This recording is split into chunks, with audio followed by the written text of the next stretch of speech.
Hi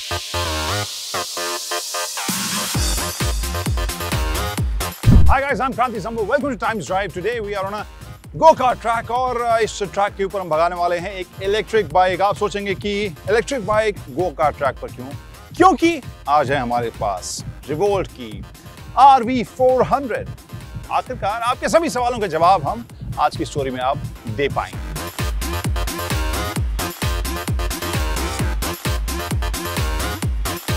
तो अभी तक आपको ये तो पता ही होगा कि RV400 जो एक इलेक्ट्रिक बाइक है उसे बनाने वाली कंपनी यानी माइक्रोमैक्स या रिवोल्ट मोटर्स का दावा है कि ये कोई आम ई बाइक नहीं है, केवल कम्यूटर सेगमेंट की ई बाइक नहीं है जहां पर पॉइंट ए से पॉइंट बी तक जाने के लिए एक सवारी आपको चाहिए तो कन्वीनियंट सवारी आपको मिलेगी, ज्यादा रेंज देगी, बल्कि कंपनी की कोशिश ये है कि इसे एक रोमांचक एक एक्साइटिंग बाइक के तौर पर पेश किया जाए and that is the reason we are here on this go-kart track. तो इसके रेंज के बारे में, इसके जो बैटरी ऑप्शंस है उसके बारे में तो आपको पहले से पता है, लेकिन ये चलती कैसी है वो नहीं पता है। तो आज लेट्स डू इट।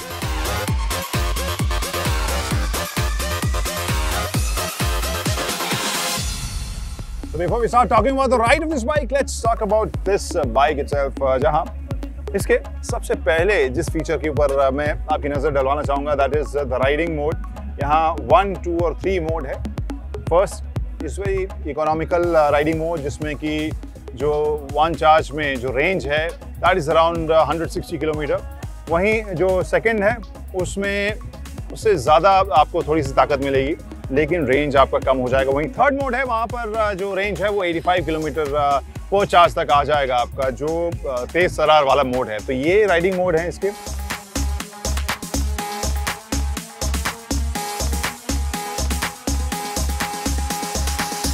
आपने इमेजेस और विजुअल्स तो देखे होंगे, लेकिन इस बाइक की आकार के बारे में और ज़्यादा आपको बेहतर तरीके से अगर मैं बताऊं तो यहाँ पर बैठकर बताना बेटर होगा सो दैट यू अंडरस्टैंड कि रिलेटिवली इसकी हाइट या इसका डिमेंशन दरअसल कैसा है। जो एंट्री सेगमेंट की बाइक्स हैं लगभग वैसा ही इसका डिमेंशन आपको लगेगा, थोड़ी छोटी आपको हाइट या सीटिंग हाइट के हिसाब से आपको ये लगेगी। ओवरऑल लुक ऐसा है जो काफ़ी आपको बल्कि सा लगता है अगर हम केवल विजुअल्स देखें, केवल इमेज देखें, लेकिन आप 6 फीट 2 इंच या 3 इंच के इस राइडर के साथ, इस रेफरेंस के साथ मैं इस बाइक का साइज आप समझ गए होंगे।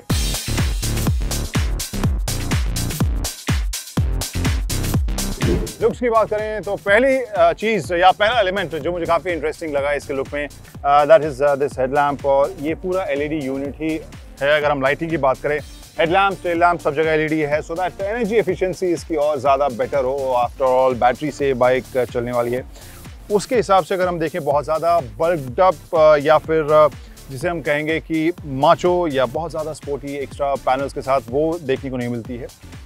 अच्छा बैलेंस मुझे देखने को मिल रहा है यहाँ पर। जो फेयरिंग भी है वो भी इसका डिज़ाइन आपको इंटरेस्टिंग सा लगेगा। जो शोल्डर हैं थोड़े से और चौड़े होते तो शायद और बल्कि सी फील आती। और दूसरा एलिमेंट जो थोड़ा क्वर्की टाइप का है और अभी जब मैं राइड कर रहा था तब मुझे लगा कि थोड़े दिनों में शायद आप उसका यूज़ करना बंद कर देंगे, और वो है इसका स्पीकर। हाँ ठीक है, शुरुआत में आपको फील एक आती है कि हाँ दिस इलेक्ट्रिक मोटर तो इसमें से एग्जॉस्ट की आवाज़ तो आएगी नहीं, तो एक सिमुलेटेड साउंड है।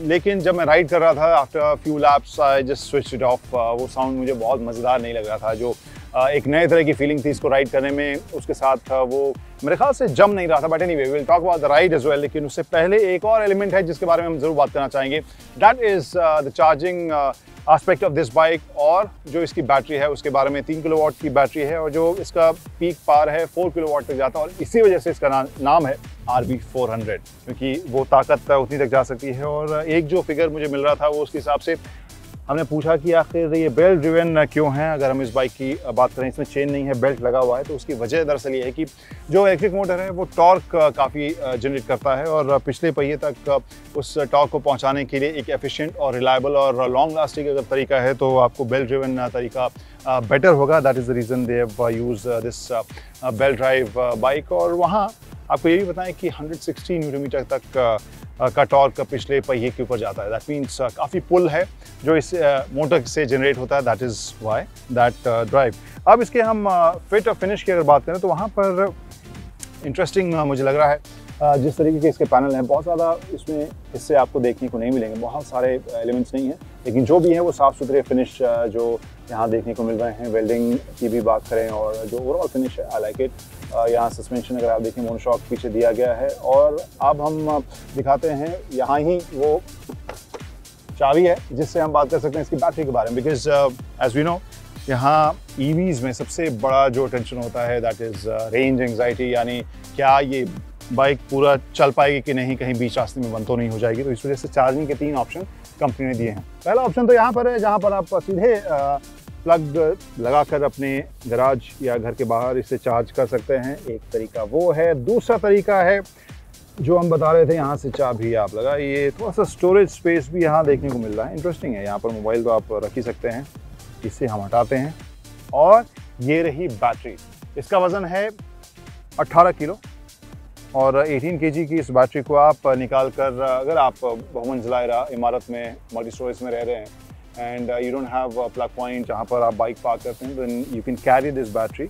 हालांकि थोड़ा सा वजन ज़्यादा, 18 KG is not an easy task, but still बहुत ही कन्वीनियंट ये ज़रूर बना देता है इसको। यहाँ से आप इस कपलर को हटाइए।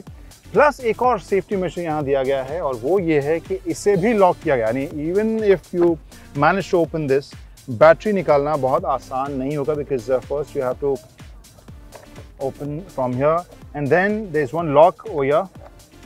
इसे जब आप अनलॉक करेंगे तब आप इसे निकाल सकते हैं। तो ये चार्जिंग का दूसरा तरीका था। And in case you are paying attention, तो आपको याद होगा कि ये सिर्फ 2 ही तरीके। तीसरा तरीका भी मैंने कहा था कि इसे चार्ज करने का है, and company is calling it और about to call it charging under a minute. और वो दरअसल क्या है, क्योंकि इस बैटरी को भी अगर देखें तो इसे चार्ज करने में 3 से 4 घंटे तो लग ही जाएंगे। जो इसकी रेंज है, जैसा हमने कहा, इको मोड या फर्स्ट जो मोड है उसमें 156 किलोमीटर पर चार्ज के हिसाब से इसमें जाता है। तो जाहिर सी बात है, इसे जब आप चार्ज करेंगे वो वैसी बैटरी को, तो 3-4 घंटे तो लग ही जाएंगे। लेकिन 1 मिनट के अंदर कैसे चार्ज करेंगे? तो कंपनी ने क्या किया है, कुछ स्टेशंस अभी फ़िलहाल कंपनी दिल्ली और पुणे में इसे लॉन्च कर रही है और वहाँ पर स्टेशंस उन्होंने चालू किए हैं जो बैटरी स्वैपिंग कर सकती है। सो दैट अगर आपकी बैटरी बिल्कुल ख़त्म हो गई है तो फिर आप इस बैटरी को निकालिए, अपनी दूसरी बैटरी जो वहाँ पर चार्ज हुई रखी होगी उसे आप इसमें लगाइए और निकल जाइए अपने रास्ते पर। जाहिर सी बात है, 1 मिनट के अंदर ही ये सारा काम हो जाएगा। और अब इसी से जुड़ा हुआ अगला एस्पेक्ट है, दैट इज़ AI, यानी कंपनी कह रही है कि आर्टिफिशियल इंटेलिजेंस आपके इस राइडिंग को बहुत हद तक गाइड करेगा, but at the same time इसके मेंटेनेंस के बारे में भी आपको गाइड करेगा। जस्ट इमेजिन कि इसकी रेंज अगर 25 किलोमीटर से कम हो जाए तो फिर वही आर्टिफिशियल इंटेलिजेंस दरअसल आपको नियरेस्ट चार्जिंग पॉइंट या फिर आपको स्वैपिंग पॉइंट की तरफ गाइड करेगी। इसके अलावा AI जो है वो आपके राइडिंग पैटर्न, राइडिंग बिहेवियर के भी बारे में सारा डायग्नोस्टिक्स आपके ऐप के ऊपर डालेगी, so that you understand what kind of rider are you. और ये सारे डेटा आने वाले वक्त में और भी काम आएंगे, आई एम श्योर। लेकिन फिलहाल अगर हम बात करें तो ये एक बेसिक फीचर था इसमें जो AI एनेबल्ड है, या बेसिकली आर्टिफिशियल इंटेलिजेंस आपकी राइडिंग को पढ़ रहा है और उसके हिसाब से इस बाइक को कहीं ना कहीं से बदल रहा है। फिर अगर हम इस डिस्प्ले की बात करें, यहाँ पर यू कैन सी क्या क्या देखने को मिल रहा है। आपको स्पीडोमीटर देखने को मिल रहा है, then you can see the mode, this is first mode is selected right now. इसके अलावा आप बैटरी चार्ज देख सकते हैं और स्पीड भी आप यहाँ पर देख सकते हैं। यहाँ पर अगर आप स्विच देखें तो ये दरअसल USB पॉइंट है, so that you can charge your phone on the go. और एक छोटा सा हुक है, यहाँ पर आप उस वायर को फंसा सकते हैं। Then you have this power switch on switch off button over here, just like you know cars में जिस तरह से हम इंजन स्टार्ट स्टॉप बटन देखते हैं वहाँ पर देखने को मिलेगा। और इग्निशन किल स्विच अगर हम ऑन नहीं करेंगे तो फिर ये बाइक जाएगी नहीं आगे। और वहाँ पर इसे जब इग्निशन स्विच हम ऑन करेंगे तो ये साइन देगी कि हाँ पार्किंग मोड में फ़िलहाल है, और जब साइड स्टैंड हम हटाएंगे तो फिर ये रेडी हो जाएगी, एंड दैट मीन्स आप इसे लेकर भाग सकते हैं।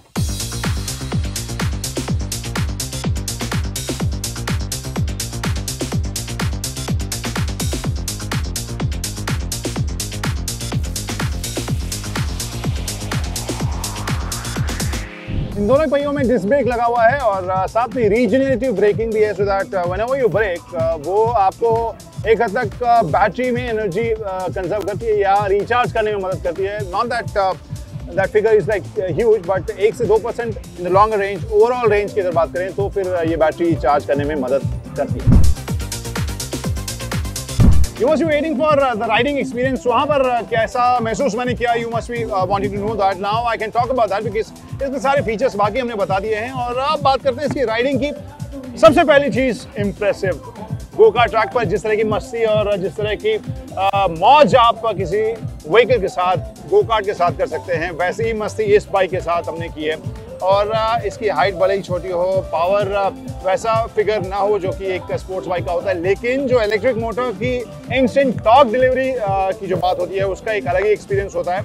और इसी वजह से मैं कहूँगी थर्ड मोड में जब जाकर, यानी स्पोर्ट मोड में जब मैं गया तो इसे भगाने में मुझे थोड़ा सा वक्त लगा, इसके थ्रॉटल बिहेवियर को पकड़ने में, उसे समझने में थोड़ा सा वक्त लगा। 4 से 5 लैप मैंने लिया, लेकिन उसके बाद नंबर 3 पर ही रही और ये खूब मस्ती से भागती रही। हैंडलिंग भी इसकी बड़ी मस्त और मज़ेदार मुझे लगी and I am really impressed the way this rides. EV को एक मस्ती भरी मोटरसाइकिल के सेगमेंट में लाने की कोशिश जो कंपनी की है, I think that works. Handling के हिसाब से, ब्रेकिंग के हिसाब से, ओवरऑल पकड़ के हिसाब से आई एम रियली इम्प्रेस्ड। सस्पेंशन बहुत ज़्यादा मज़ेदार आपको नहीं लगेगा, वहाँ पर जो सस्पेंशन है वो थोड़ा सा आपको रिजिड लगेगा, थोड़ा सा और कंफर्ट लेवल पे अगर काम करती कंपनी तो और मज़ेदार ये राइड ज़रूर होती है। तो ओवरऑल पैकेज में अगर मैं बात करूँ, बिंदु कहाँ विश्राम करती है? बिंदु विश्राम करती है कि in case you are interested in this kind of bike, I think you should go for this. काफ़ी मस्ती भरी ये बाइक है और you will enjoy that in case you also looking for an electric bike. Except for height and suspension, मुझे ऐसा कोई भी एलिमेंट इसमें नहीं लगा जिसको मैं नेगेटिव मार्क दूंगा या मार्क्स उसके काटूंगा। Overall I like it. थोड़ी सी और बड़ी होती तो शायद मैं भी ले लेता। Bye bye.